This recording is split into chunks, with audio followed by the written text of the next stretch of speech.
I'll respond to that with a question, and it's a bit personal, but also general and key as well.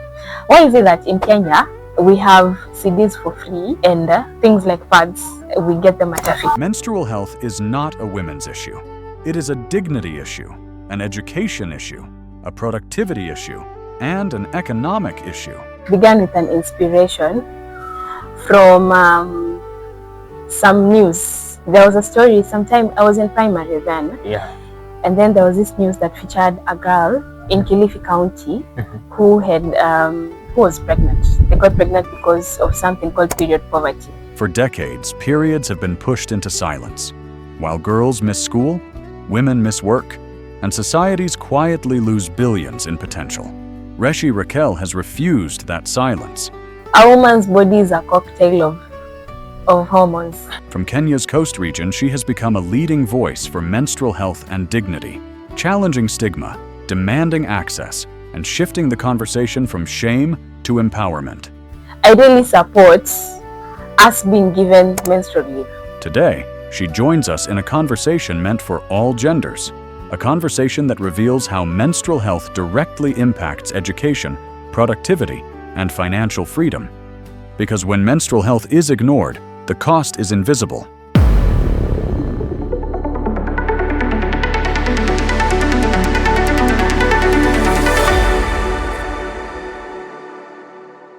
Now, according to statistics, menstrual hygiene in Africa faces the major or a bigger challenge, with high rates of girls missing school. That is around 1 out of 10 girls do miss school.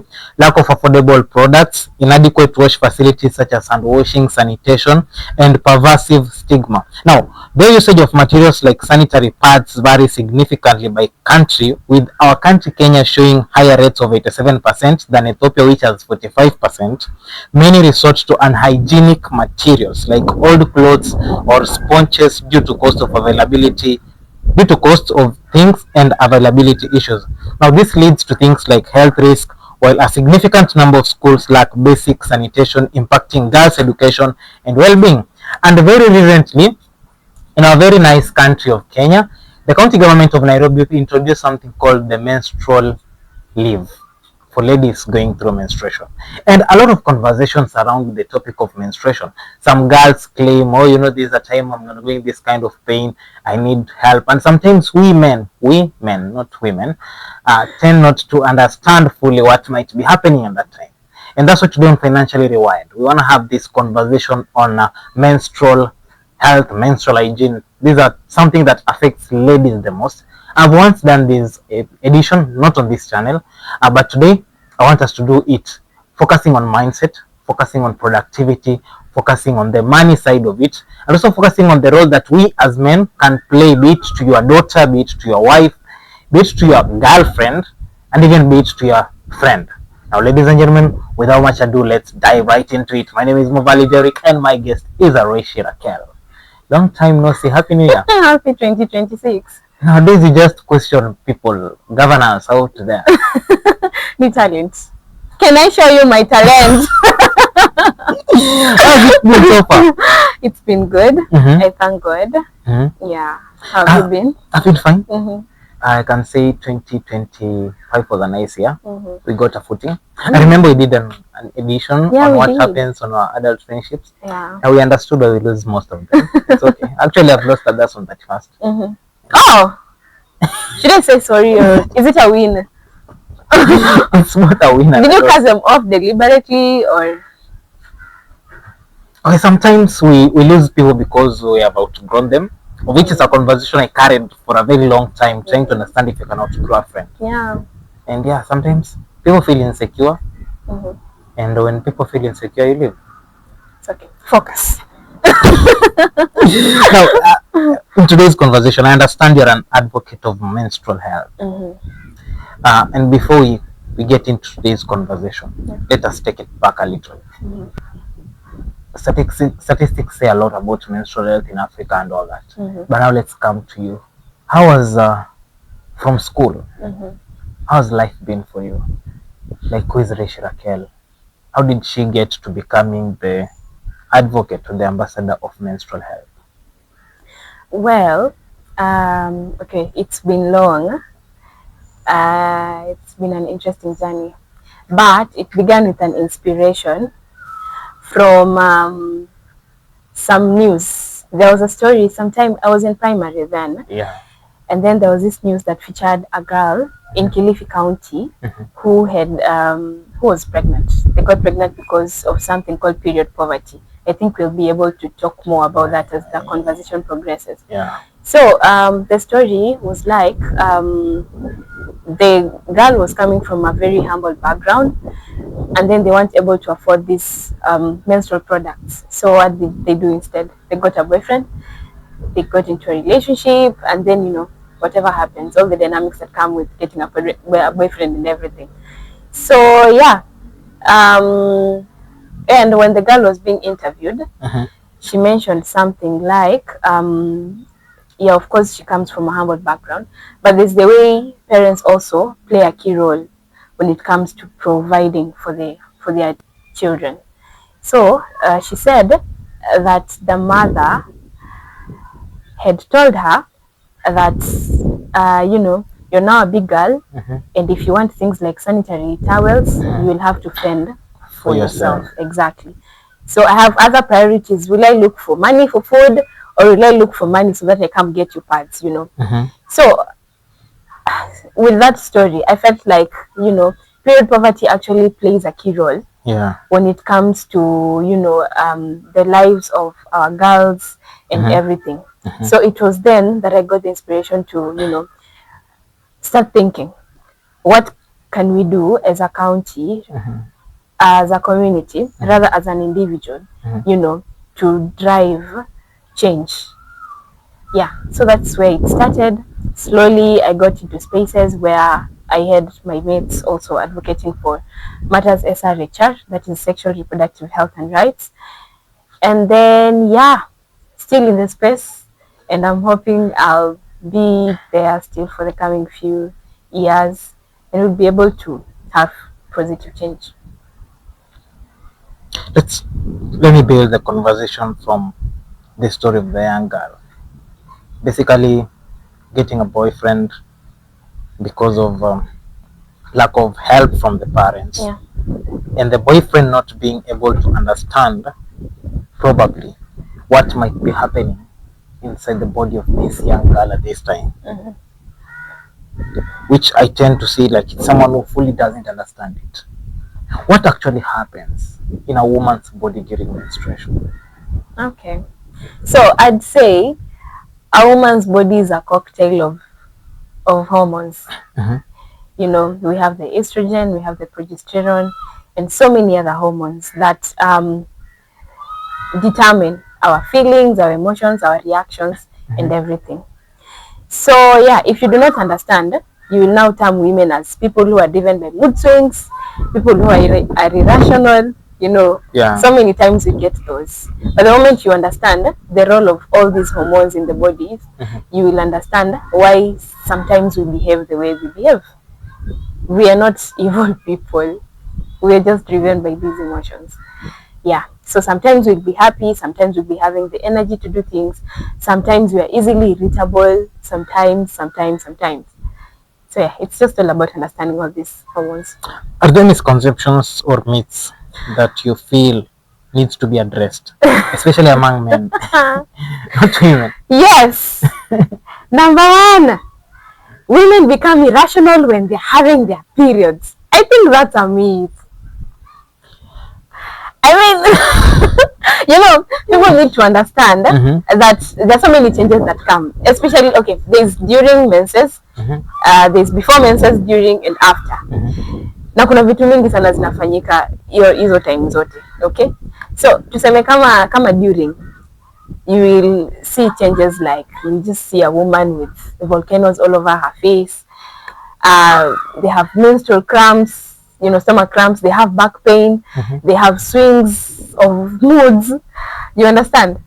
So hizo changes zote, it's not me, si kupenda kwangu. Napata mtu amekwambia ananyesha yule, achana naye. So I really think it's a myth that people think when a woman is on her period, they're irrational. Mhm. Other people also think that, you know, when women are on their period, they're dirty. I really, Some really are. disagree. Oh, so you're I said some are. I uh-huh. said they are. I said some are. Some are, but it's not Yeah. like every woman Yeah, that's is dirty. And do you believe that menses, it's a dirty concept? it ain't a dirty concept. Mhm. It's just that there are women, Mhm. or there is a part of the group of women Mhm. who don't know how to maintain the hygiene during this crucial part or time of their life. Mhm. Yeah. Yeah, okay. I know there are some cases like those, but I think with a little bit of mentorship and learning, watu wanaweza change too. So yeah, wanawake si wachafu wakinyesha, na pia we are still in our right senses. We just have just little changes. How does menstruation affect a woman's productivity, their energy levels, and all that? Well, with the changes that I just mentioned, for example, when we look at things like mood swings, it's not me who wakes up in the morning to decide today my energy levels are low, and so I don't want to work, I don't want to study, I don't want to do chores and everything. It's not me who decides that, okay? As I said, it's all about hormones. So with that, I don't get to determine sometimes how productive I'm going to get. As I said, there are times I will wake up and I will be full of energy. I want to get things done early. I can do literally work that could be done in 5 days in just a day. I want to see perfection. I want to see, you understand? And then there are days I'll just wake up and I don't want to even eat. Nico too, and that's me. So how hormones fluctuate in the body really determines how a woman is productive. Is it the right move to create menstrual leave? Yay! Or at some point, I feel like it's burdening to other people then. Because how many leaves will women now have in a month? I mean, if there's need, why Is there not? need for it? I think there is need. Because again, you see, menstruation has different effects on people's body. There are people who even faint. Okay, what if we say it? Those with severe cases during menstruation will get the leave. Those who are Talibans like you. How do you know? Huh? Look, you've just highlighted that. That those times you wake up and feel like I can do work of 5 days in one day. Yeah. And then they are giving you how many days does it last? 3, 4, 5. Or even a week. The menstrual period. It depends. Some people have it for 2 days, others 6 to 7 days, others like the whole month.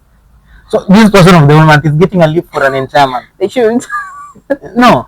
Let's what are some of the other ways aside from this that was implemented in Nairobi that there is a menstrual leave? Aside from this, which other productive ways to ensure productivity continues even in a country? All right. So before we go to other, I really support us being given menstrual leave. Because I know you love it's not even about loving home. It takes a lot to endure all that. Ushaipata cramps wewe. Mimi nitaanza kuadvocate wanaume tupewe leave ya kukosa pesa. See, huwezi elewa. So you see, about the leave, I really support because it's how menstruation affects us is different. There are people who are very hyper during their period. They are so happy and everything. But there are others, periods put them down completely. So for such cases, I really advocate that we have some days of work. I'm not saying that they should go home for like all those days, but say, you know, now during the cycle, there are days when you have, for example, extreme cramps, say day 2 and day 3. There's no harm in you taking some days off work to have that moment, okay? So that we don't end up judging you at work like, mbona sawa ameniongelesha na hasira, huwezi jua nina experience nini. So leave could be, I really support that. And then I think men should also come in to support women. It could not be material support, but you know, the fact that you guys show us that you understand what you are going through. Tunajua mwezi kwa mnaelewa like 100%, but mtuonyeshe mnatuelewa. You understand? Don't talk to me like, you don't talk to me nicely. You can also get me stuff. The biggest question I will ask as a man is, how do you expect me to know you are undergoing menstruation? Well, summer menstruation? No, you people, everyone has their, kuna wale iko date 1 to 5, kuna wale iko date 15, kuna wale iko date 20. So how will men know that, you know, my colleague at the office, Rachael, is currently undergoing menstruation, so let me not treat her this way, and let me get her some ile yogurt yako nitongaje? Plain yogurt. Well, I'll say, I really thank God that we are now living in a world where menstruation is not something embarrassing. Okay, I can just freely tell you today, by the way, mimi niko kwa siku zangu za mwezi, and I am sure the moment I say that, sitakuwa judged like it was before. You know, kitambo it used to feel like it's a taboo to talk about menstruation, especially before men. Unaenda kuambia mwanaume unanyesha, well, that thing is sacred, you're not supposed to just go exposing it. Right now I can just talk about it freely. Okay, so in such a space, I will not mind telling you, but no, I'm not feeling fine. I feel like I have a headache because I'm at that time of the month. Okay, so it's free, unless you're toxic. If you're a toxic colleague, I'll not be free to tell you about my days. But if it's, there's no harm. I just come tell you, we mimi leo niko kwa zile siku, tafadhali mniongeleshe vizuri freely. And then now whatever you do, that information will be up to you.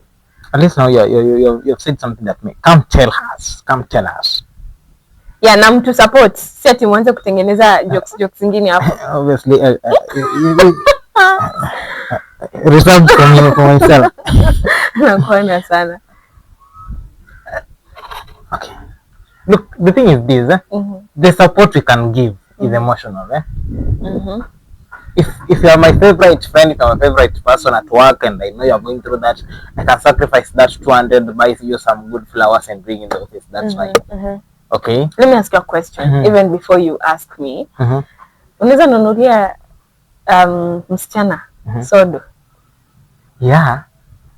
Unaweza ama unaweza? I have done it. You've done it. Yeah. How free are you to do that? Very free. And I'm not talking about going to a supermarket to pick it from the shelves. Alafu I'm talking about going to a shop and be like, nipatie pads, najua brand gani?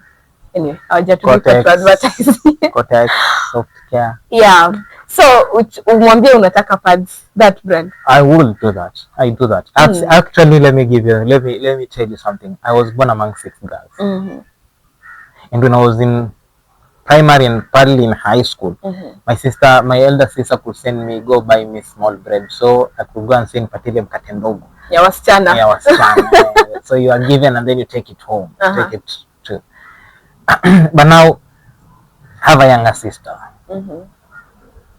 And if she tells me, bro, I need pads, and I'm in town, I just go buy. Yeah, which one do you use?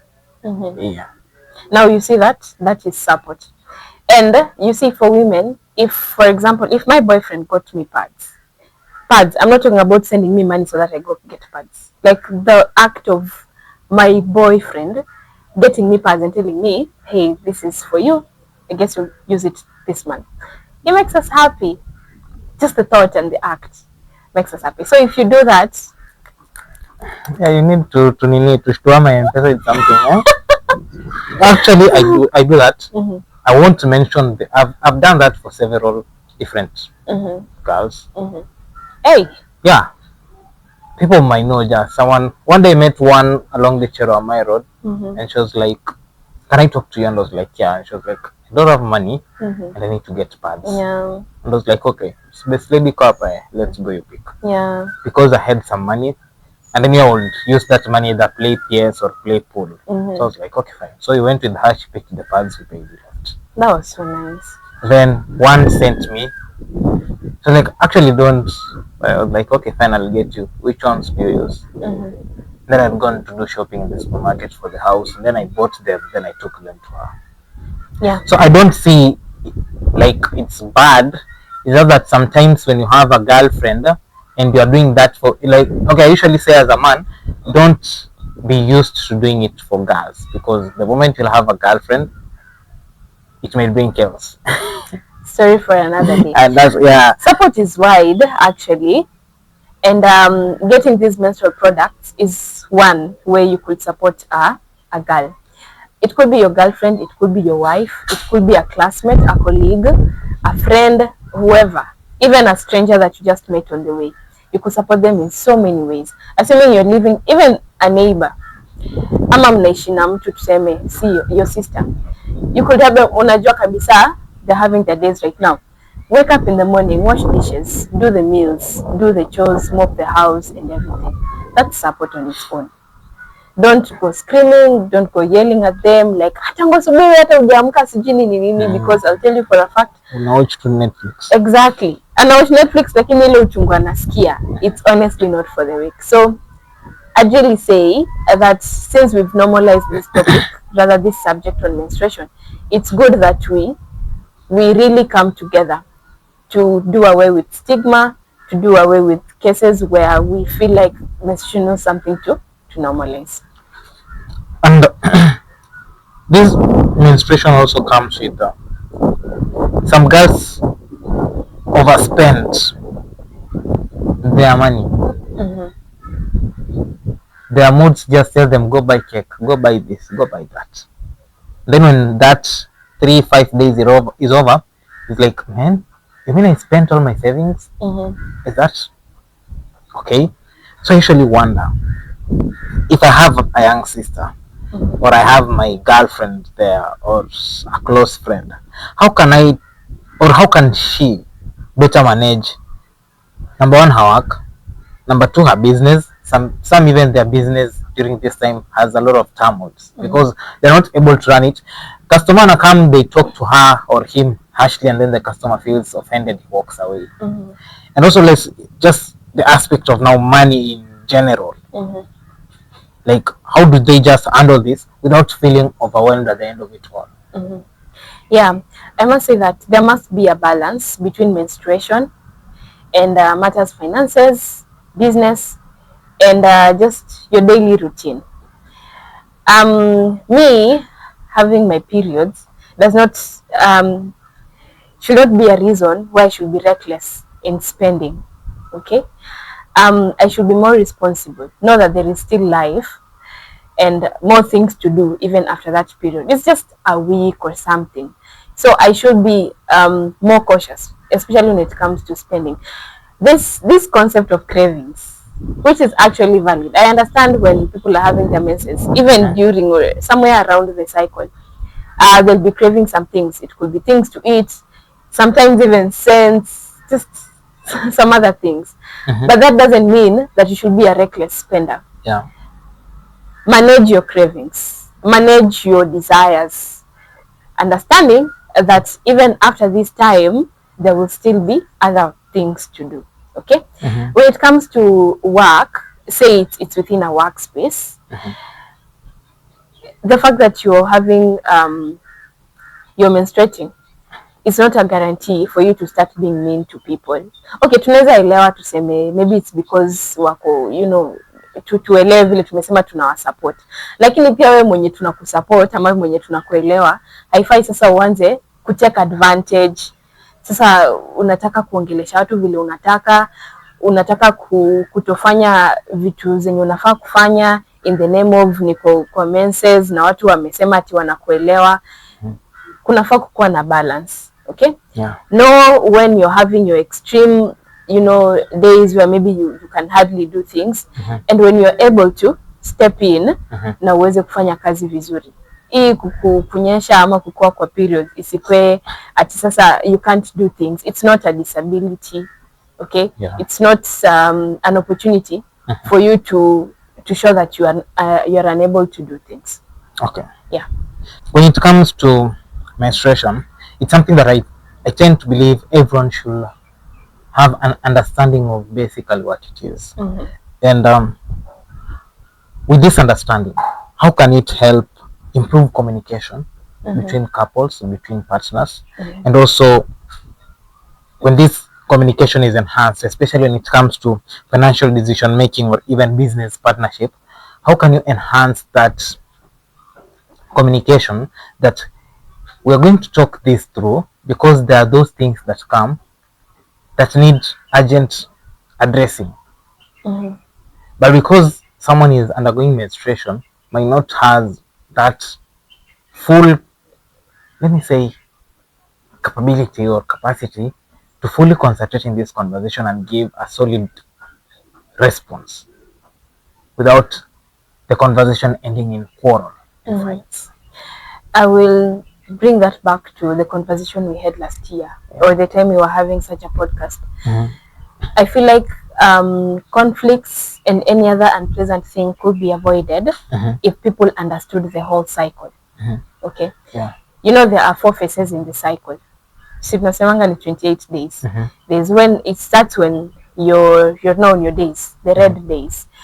Once that period is over, now we get into the part where you're preparing for ovulation, rather the safe days as people call them. And then we get into ovulation, and then now the body is again getting prepared for another red period, and then now periods again. So understanding the whole of that cycle could even help, as you said, a couple to plan their things. They will even be able to plan when they're going to even have their babies and everything. It is important that people understand the cycle. So make it a point. End of your cycle in endaji. Both women and men. So if the cycle is in 4, out of the 4, which is the stable time of the cycle to hold solid conversation with someone? The days just after the period. That time is when most, I'm not saying all, but most women are they're just okay. They're happy. Their energy levels are so high. They are so euphoric and everything. So during that time is when you will have solid conversations with them. Talk to them about businesses. Talk to them about, yeah. Should the government focus, or should the government give priority to menstrual leave or to subsidize the products of menstruation? Please subsidize products. Yes. Because, okay, leave is important, but I'd also like us to look at the percentage of people who are working and those who are not working. When I say those who are not working, I'm also talking about children, rather adolescents.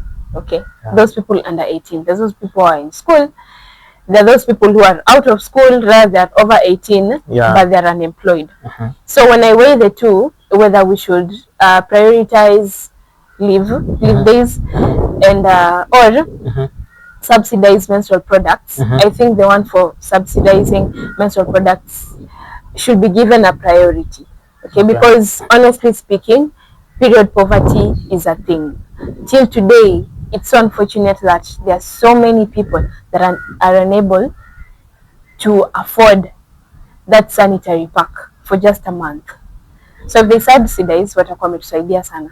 Let's talk about period poverty. For someone who is hearing this word for the first time, they just hear it with a lot of people. You know, there is period poverty. Maybe what's period poverty and how can it be addressed? So period poverty is basically the state where someone is unable to afford these menstrual products. When I say menstrual products, I believe people are not just tailoring their mind into just sanitary towels. There are so many things. There are tampons, there are menstrual cups, you know, including things like soap and water.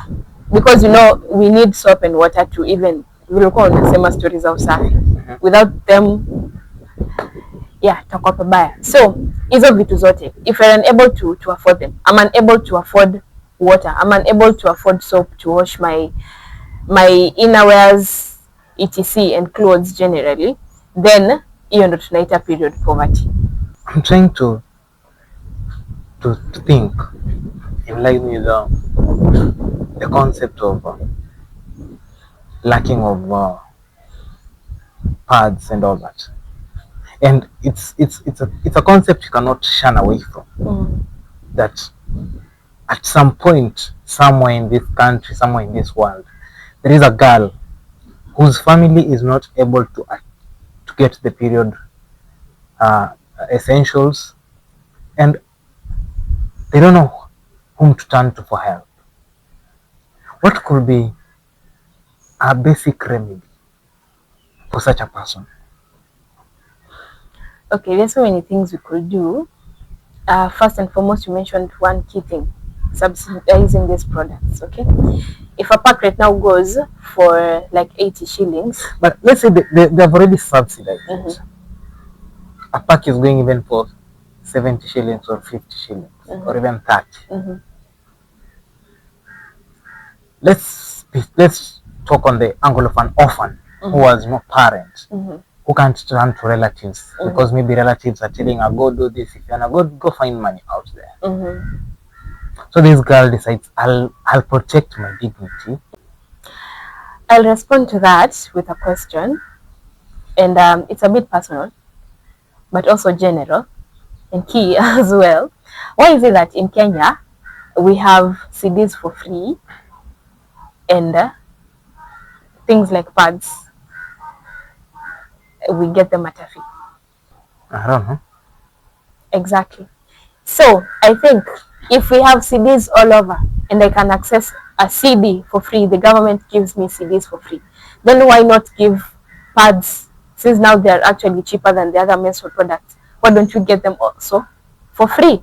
So that someone who is in Ganze, someone who is in Shakahola and all those interior places, they'll be able to have these products. At least they know. We could even have them being supplied from the school. At least we know most of our girls and hata huko vijijini wanaenda shule. Yeah. They'll be able to get them from school, wanapewa tu for free. Vile tu tunagawiwa hizo condom day. I mean condom, yeah, vile tunagawiwa condoms. So it is very, very important. If we reach a point where we have free sanitary towels, it will be a great plus for us. It will play a very key role when it comes to curbing period poverty. How can women shift their mindset to view menstruation not as a weakness, but as part of their strength in the rhythm of life? Whereby sometimes as men, you usually learn to convert your challenges, your weaknesses, to a wheel of motivation, to a wheel of making change. How can women do the same with menstruation? May believe every time you see where you see a weakness, it's an opportunity for improvement. Okay? Yeah. Because I believe you see a place a place that is weak, it is so easy for you to see change. Sasa, if I came here and saw that this place is dirty, hata nikifanya tu usafi tu kidogo, mtu ataona hapa kuna kazi imefanyika. But if it is already clean, hata nikikuja hapa nisugue, ni mop, nifanye nini, it is so hard for you to see that someone worked. Yeah. So where you see weakness is actually an opportunity for you to make change, like vastly. Okay, so I could say that it's not actually a weakness, but tunaweza fikiria zaidi, we get more innovative. Okay, we have so many challenges that are surrounding this whole situation, menstruation that is. Could we have people inventing more things? We already have pads, we already have tampons. If it's pads, could we have like more inventions on the same? Could we have more ideas? How best can we support these people, rather our women and our girls, our adolescents, even in those very far areas, the interior sides? How best can we support them? So it's not all about seeing menstruation as a weakness, or if we consider it as a weakness, then we should be thinking outside the box. What are some of the things we could do to better these situations? We fill in the gaps and actually tackle the challenges that are present right now. There are men who want to genuinely understand menstruation and understand how to help the women in their lives feel better during that entire time, or that entire phase of ups and downs. what would you tell them? Where should they start? How should they handle it? Unajua wanataka wanafaa kufanya nini? Watunulie maua, watunulie chocolates. I mean, I apologize for asking that question. Halafu watuchukulie ka ice cream, unaona? And then we will be totally fine. Anyway, okay.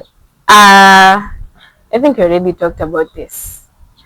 But as a woman, the best thing I feel like a man will ever do, first of all, nielewe, okay, and then go a little extra when it comes to love, okay. As I said, come home. I know you're from work. Hata kama nimeshinda kwa nyumba, get in the kitchen and do a meal. You're on leave. Exactly. I have been good. I have been doing everything for the rest of the time. It's just these few days, and it's not like you're unable to cook or to do things. Okay, nichemshie maji, kanataka maji moto. You see, there's the way we have those hot bottles zenye unaweka hapa hivi kwa tumbo kama unaumwa. Yeah. Take care of that. Okay, get me pads.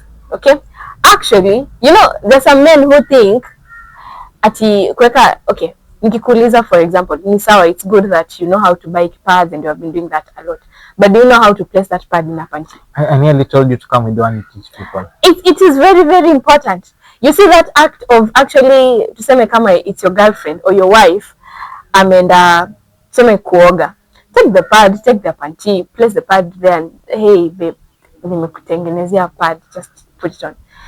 It makes us feel, it's a small thing, but tunafaa to say, oh, he actually did this for me. It's so pretty. Okay, so hizo vitu tu ndogo for just the few days. Get me what I want to eat, because then probably I'll be having cravings. Sometimes I won't even be feeling like eating. Nielewe tu, and let's go through this time together. If you're able to get me flowers, maybe say flowers peke yake. Get me what I like. Okay? It could be a small Audi. Just get me a small Audi, you know, like a small Mercedes. Ama unishike ka 2 bedroom. You know, the things I like. Vitu tu ndogo ndogo tu hivi. Support is what I'm trying to say, and understand that it's just a time, and it's actually good that you go through this time together. Okay. How can such a conversation help someone or help anyone, help the society become financially and emotionally rewired? Okay, it brings an understanding, and once you understand how everything works, how the society views menstruation, how families view it, schools, the whole community at large, you're able to make informed decisions. So it is good that you have the right knowledge about this whole thing. Okay. Yeah. What is a normal cycle? A normal cycle? Your menstruation? Okay. Now this is a whole topic, but nita summarize too. I want people to understand that day 1 of the cycle is the first day you get your period. Hiyo ndio day 1. Unajua watu wengi wanaonanga kama day 1 ni ile ukishamaliza ndio unaanza day 1 hapo. But it doesn't go that way. So the first day of your cycle is when you're experiencing it, the first day, okay?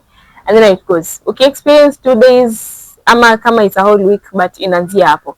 And then you go through the whole of that week, and then ukishamaliza menses, you have other, like, to the 14th day, hapo 14th day tunajua ni siku gani ya ovulation, ndio?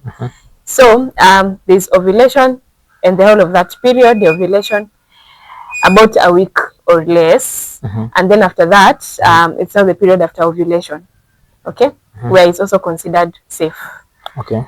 And then again, we come back to menstruation, and then the cycle repeats and repeats.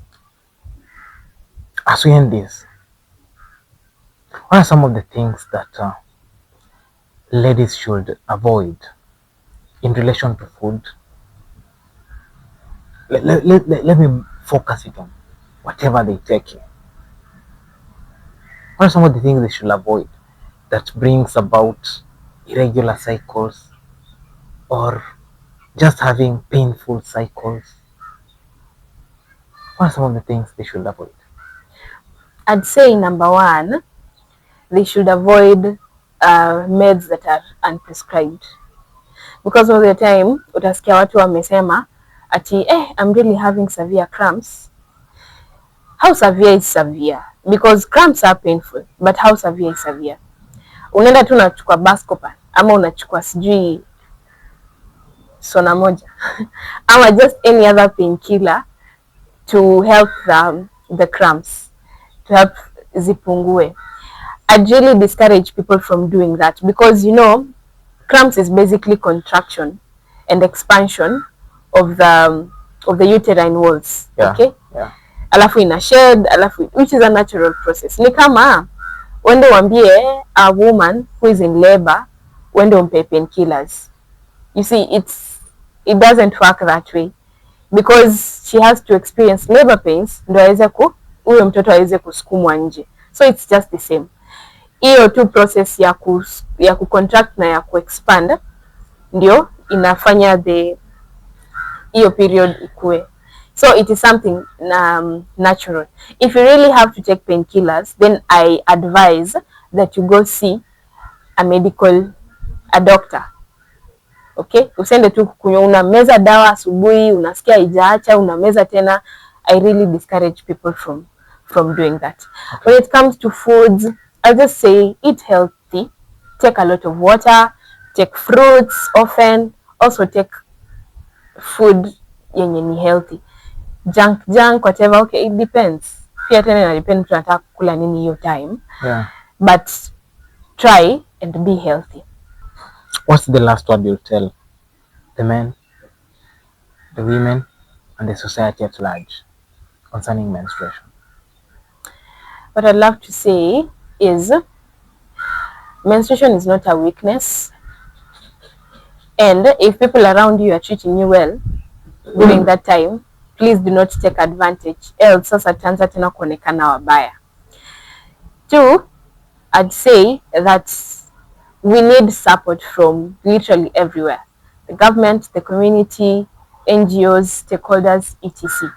Because we have a very huge gap on the same. Let us have more sanitary products in the market, which are cheaper, so that we even have less cases of teenage pregnancy. Because hata ukichunguza, you will see that one cause of teenage pregnancies ama unwanted pregnancies ni vitu kama hizi. Umekosa kununua pads, umeenda kupatana na mtu amekununulia pads for like 2 months, then kidogo tena una have sex with them, and then boom, unakuwa pregnant. So let's have these products zikuwe cheaper, and then yeah, maisha isonge, and it's actually very, very normal. Yeah. I know this conversation is usually complicated, but I know it spoke to someone today, and that was my goal, to speak to someone today. I was trying to get to understand, to open up the conversation that it's not just about men. As I said, I have 6 sisters.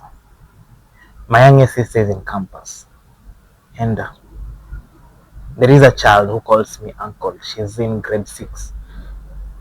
And sometimes I feel like if we men don't get to have these conversations with women, we might end up misjudging a lot and not getting to understand. And failure of understanding brings failed communication. Where there is failed communication, there is failed progress. And where there is failed progress, productivity cannot be guaranteed. So at some point, it may sound materialistic for women to demand a lot at this time, but I'll ask that they understand the position the person you are with, be it your boyfriend, be it your husband, be it your brother, be it your father, is. If the much he can provide is the sanitary pad and a piece of cake, appreciate it. Because someone somewhere, even that piece of pad wasn't provided, but someone was able to provide that one. And if he's able to provide that one, then appreciate it. If someone else is able to be provided with a full period care package, as I hear most of you say. A period care package with flowers, chocolates, cakes, and whatever. The fact that our fingers are not of the same height means we are different in life. Today your boyfriend might give you a pad and a piece of cake, or a pad alone and a bottle of yogurt or something, and you don't know next year what he might be able to give you, because life is a circle that goes with evolution and evolving of a human being. So as much as the context is complicated, this is the third episode I've done on different platforms, but on this platform it's the first conversation I'm holding on the same topic. I don't intend to end it here, because as much as us men have a lot that we go through that ladies might not be able to understand, ladies also have a lot that they go through that we are not able to understand. And maybe since men were created as leaders, if men are the first to understand the ladies, then the ladies might have a shift in whatever they have to and start understanding men. And that will bring about productivity and peace in the society. This has been Financially Rewired. Our goal is to help you shift your mindset from the things you believe in to things that better your life. And this conversation is to help you that this 2026 see that girl during menstruation as someone who deserves care, not harassment. If you see a girl somewhere in the streets crying because of menstrual pads, they don't have to give you anything in return, but you giving out that 100 shillings to get a pad won't paint you as a simp, because we care for each other. Today I'll help you, tomorrow I don't know I'll get you. That is life. My name is Mobali Derrick, and that could be my parting shot. But do you have something to say? Well, you said it all, and I'm really glad that we are here to unpack everything around menstruation. I am an advocate of SRHR, and I'm so happy that we have men in the conversation. I really wanted to mention this before we end this whole conversation. I want us to start training our men right from the time they're adolescents. Okay. The other day when I was home for Christmas, I just wanted to see, because I have trained some other boys and girls in primary schools on matters menstruation. Okay, because we want to bring in the aspect of inclusivity. So I wanted to see, how do my brothers, I have young brothers, how do they perceive this whole menstruation thing? So I'm like, do you guys know what a pad is? And they're acting like they're shy, like, mbona unatuliza hivyo, you get? And I'm like, where I teach my boys and girls, they've normalized this. A boy will just come and hold a pad and a panty, hii ndo tunaeka, hii nini, na ukimaliza enda utupe. But then I saw that there's a gap. So if we trained our boys right from the very young age, they will grow up into understanding that this is how we are supposed to help our girl, our classmates whenever they are going through this. Otherwise, watakuwa wanaona msichana amechafua skirt ama dress, and then they start laughing, which is something we are trying to avoid.